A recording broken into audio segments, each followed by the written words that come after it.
নিজৰ যেতিয়া বেমাৰ আজাৰ হ'ব, চৰ্দি জ্বৰ কাও যদি হয়, পুতেকক আয়ো দেৱৈ কৈ মাতিব, বোৱাৰীকো লাগিব, কাষত জীয়েককো লাগিব, জোঁৱাইকো লাগিব, ঘৰখনৰ যিমান মানুহ আছে সকলোকে কাষত লাগে।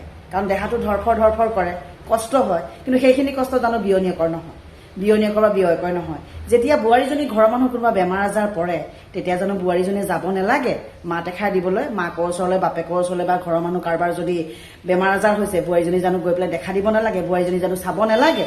হা, নিজৰ ঘৰখনত কাৰোবাৰ কিবা এটা হ'লে ধৰ মাৰ হা, চবকে কাষতে লাগে, কিন্তু বোৱাৰীজনীৰ মনটোত সেইবোৰ ক্ষেত্ৰত কঠোৰ হৈ থাকিব লাগে।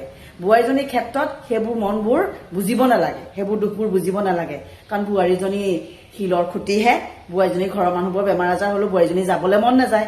বোৱাৰীজনীৰ মনটো এটা শিলগুটিৰ দৰেহে হ'ব লাগে। বিয়া পতাৰ পিছত নিজৰ মাকৰ ঘৰৰ মানুহৰ কিবা এটা হ'লেও লৰচৰ হ'ব নালাগে, কিন্তু নিজৰ বোৱাৰীজনীতো মাকৰ কিবা এটা হোৱাৰ লগে দৌৰি আহে। হা, নিজৰ ছোৱালীজনী যেনেকৈ মাকৰ কিবা এটা হোৱাৰ লগে লগে দৌৰি আহে আনৰ ঘৰ বোৱাৰী হোৱাৰ পিছতো, ঠিক সেইদৰে নিজৰ ঘৰ বোৱাৰীজনীকো দৌৰাই পঠাব লাগে।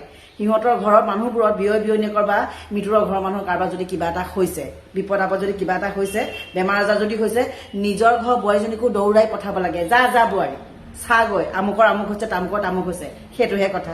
কিন্তু নিজৰ বেমাৰ হ'লে চবকে লাগে, কিন্তু বোৱাৰীজনীৰ মাকৰ বাপেকৰ বেমাৰ হ'লে জীয়েকৰ মুখখন চাব নালাগে, জীয়েকে ওচৰত থকাটো নালাগে, নহয় জানো? কিন্তু নিজৰ জীয়েকজনীক লাগে কাষত। হা, তাকে কওঁ এতিয়া পাই দিয়া পালেও পাওক, মোৰ কথা মই কম বুলিয়ে কৈ দিওঁ। হা, এইবোৰ কিয়? নিজৰ বেমাৰত যিদৰে ল'ৰা ছোৱালীৰ কাষত বিচাৰে, ঠিক সেইদৰে বিয়নীয়েকেও নিজৰ বেমাৰত ছোৱালীজনীৰ কাষত নিবিচাৰে জানো? তেতিয়াহ'লে